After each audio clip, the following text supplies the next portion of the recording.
Come on, there's gotta be something I could do. I could duck the Psycho Cut, but... Wait, that's it! I got an idea. It works! How's everyone doing today? My name is Koza7. Welcome to a newest attack against Shadow Mewtwo's Vortex. As everyone knows, Vortex is the most impossible move to actually grab or even evade at all times. But you can actually evade it or relieve pressure by grabbing him. I call this theory known to be as the Shadow Mewtwo height evasion theory. This theory states that any Pokemon that's shorter than Shadow Mewtwo's height can punish Shadow Mewtwo's Vortex follow-up.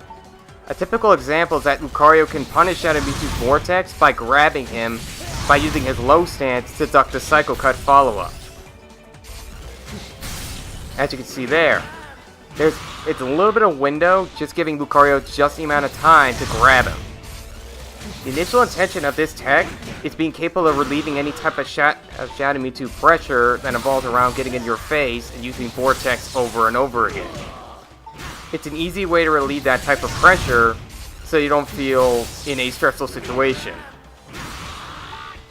But this is a 50-50 concept because you're taking a massive risk to actually be capable of grabbing your opponent when he's trying to Vortex you. Like, these risks can come at a price. Like, common examples for Lucario, if you try to use his grabbing, you do it too late, you won't be able to grab him in time. Like here, for example, if I did it too early, I can get you can critical hit me. Another type of risk is that if I do it too late, I won't be able to grab him in time. But it makes it more curious. Who other can do this tech? Gardevoir is another good example too for punishing Shadow Mewtwo's Vortex because of her height. For example, her 2X can punish Shadow Mewtwo's Vortex before it actually lifts off the ground. This is actually a really good concept for any given moment if you want to set up to actually prevent Shadow Mewtwo from Vortexing with Future Sight. But you have to literally be really early and predict and hoping he goes for a Vortex. Otherwise, you can be really in a bad spot. But this maneuver is really almost impossible to punish. Another typical example too is using Charizard's Seismic Toss. I know, Charizard being slightly taller than Shadow Mewtwo can actually punish Shadow Mewtwo's Vortex. And that's simply by means of a command grab.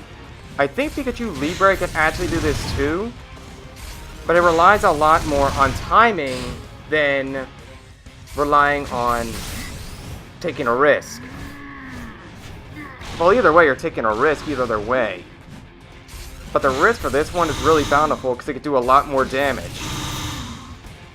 But there's one mon that's typically incapable of using this tech, and it's Garchomp. Since Garchomp's at least, if I had to guess, 1/2 the times the size of Shadow Mewtwo, he can't duck or use his low stance to evade the Psycho Cut whatsoever. So he's kind of like a sitting duck if he gets pressured into the corner.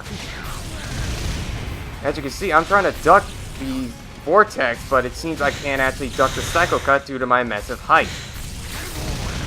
It feels really bad for Garchomp because of the fact the only thing he could do is take the hits.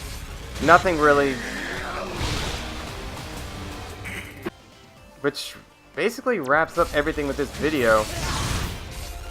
I hope you guys liked or enjoyed this new concept.